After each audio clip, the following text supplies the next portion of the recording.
ఆంధ్రప్రదేశ్ కాంగ్రెస్ అధ్యక్షురాలు వైఎస్ షర్మిల ఆ రాష్ట్ర ముఖ్యమంత్రి చంద్రబాబు నాయుడుకు సంచలన వార్నింగ్ అయితే ఇచ్చారు. చెప్పింది చెయ్యి, లేదంటే ప్రజల ముందు దోషిగా నిలబెడతానంటూ హెచ్చరించారు. రాష్ట్రానికి ప్రత్యేక హోదా సాధించాలని, లేదంటే కేంద్రానికి మద్దతు ఉపసంహరించుకోవాలంటూ డిమాండ్ చేశారు. ప్రధాని మోదీని ఈ విషయంలో నేరుగా నిలదీయాలన్నారు. మరి షర్మిల డిమాండ్ ను చంద్రబాబు ఏ మేరకు పాటిస్తారు? పార్లమెంట్ లో కేంద్రాన్ని ఎంతవరకు నిలదీస్తారు? తెలంగాణ రాజకీయాల నుంచి తప్పుకొని ఏపీ పిసిసి చీఫ్ అయ్యాక వైఎస్ షర్మిల కాస్త జోరు పెంచారు.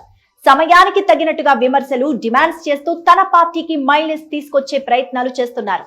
ఇప్పుడు పార్లమెంట్ సమావేశాల సందర్భంగా కూడా అదే ప్రయత్నాన్ని చేశారు. ముఖ్యమంత్రి చంద్రబాబును టార్గెట్ చేశారు.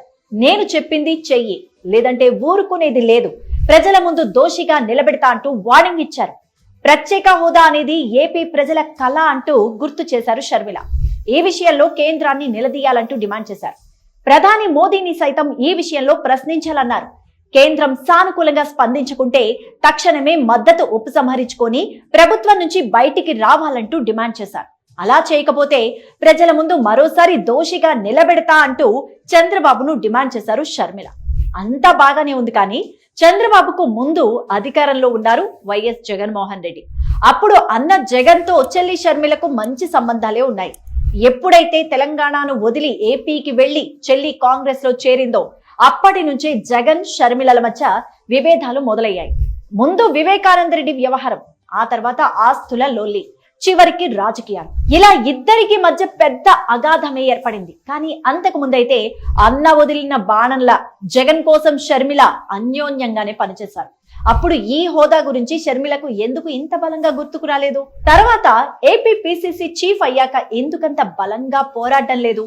కనీసం తన పార్టీ నాయకత్వంతో అయినా ఎందుకంత బలంగా హోదా గురించి మాట్లాడేలా చేయడం లేదు అనే విషయాన్ని టీడీపీ నేతలు గుర్తు చేసుకుంటున్నారు. ఉమ్మడి ఆంధ్రప్రదేశ్ ను విభజించిన సందర్భంగా ఆనాడు హామీ ఇచ్చింది అధికారంలో ఉన్న కాంగ్రెస్. స్వయాన ఆనాటి ప్రధాని మన్మోహన్ నోటి వెంట వచ్చిన హామీ అది. మరి తెలంగాణను ఏర్పాటు చేసిన కాంగ్రెస్ ఏపీకి అప్పుడే హోదా ఎందుకు ఇవ్వలేదు అంటూ టీడీపీ నేతలు షర్మిలను నిలదీస్తున్నారు. ఈ విషయంపై షర్మిల ఎలా స్పందిస్తుంది? టీడీపీ నేతలు ఎలా ఆమెను ఎదుర్కోబోతున్నారు? హోదా కోసం పార్లమెంట్ సమావేశంలో ఏమైనా కేంద్రాన్ని ప్రశ్నిస్తారా? కేంద్రంలో భాగంగా ఉన్న టీడీపీ కేంద్రాన్ని నిలదీసేంత ప్రయత్నం చేస్తుందా? అందుకు చంద్రబాబు తన పార్టీ సభ్యులకు ఏదైనా దిశానిర్దేశం చేశారా అనేది ఇంట్రెస్టింగ్ పాయింట్ గా మారింది.